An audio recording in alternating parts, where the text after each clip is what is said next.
So, any progress made? Let's talk to Republican Senator from the great state of South Dakota. John Thune was one of the lawmakers invited by the president. Look, he's live and up this early this morning. Good morning, Senator.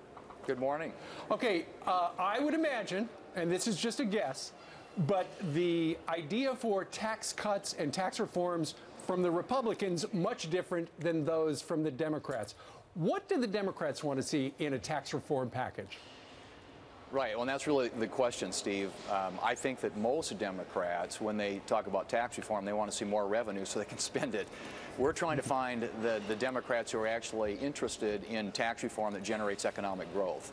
We've been growing at 1.5% for the past 8 years. The Congressional Budget Office says we're going to grow at 2% for the next 10 years. That's just not good enough. We got to get that growth rate back up to 3% because that's what generates the better paying jobs and the higher wages for people in this country. So the question is, are there Democrats out there who would support tax reform that meets those objectives and not tax reform that actually is about generating additional revenue for the government to spend? What about those three Democrats? Are they in support of the president's plan, and are there other Democrats that are going to come on board?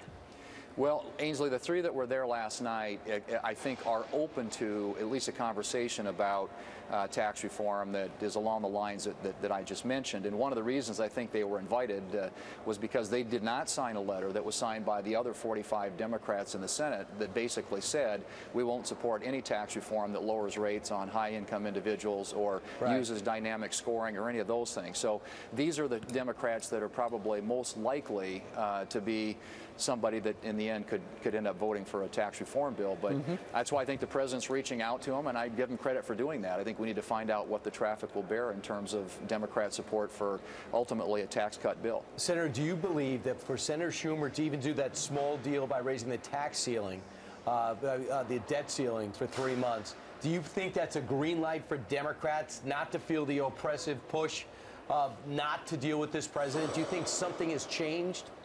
Well, I'm kind of hoping that that'll open things up a little bit, Brian. I think that was an indication that the president's trying to reach out. He's attempting to build bipartisan support for some of the things that he wants to do. But really, you know, a thing like tax reform and tax cuts for middle-income Americans is something that all Americans, Democrats and Republicans, ought to be for. And so that's what really this is about. The president made it very clear last night that this has got to be about middle-income taxpayers and tax relief and tax cuts for them. Well, I tell you what, Senator, it's been very clear when he was a candidate, Donald Trump said, you know, if I'm president, I would love to have a tax cut program for corporate America. Currently, it's at 35%. He said he would like to see it at 15%. All right, the Democrats would probably like to see it as close to 35% as possible, according to what you said earlier, because they would want more money. But realistically, do you think the two parties are going to be able to find a number somewhere between 15 and 35? I think in the end we have to, Steve, and you know, there's a lot of conversation now about what that number should be. The OECD average, the industrialized world that we compete with, average rate is 22%. A lot of folks think if we can get down in that range, we can at least be competitive in the global marketplace. But right now we're losing jobs, we're losing companies, and companies are taking profits offshore because our tax rate is not competitive globally. And so the corporate rate, as unpopular as it may be with Democrats, the rate on businesses has to come down. And the reason it needs to come down is because we want to get better paying jobs in the economy. We want to get higher wages and growth. And the way that you get growth is get businesses to invest here in the United States, and they have to have the incentives to do that. And right now they don't, because our tax rates are so high relative to our competitors around the world. So why not make it the lowest? And I imagine there's got to be some type of decrease for those horrible people that are called high earners. Hopefully there'll be something there for them.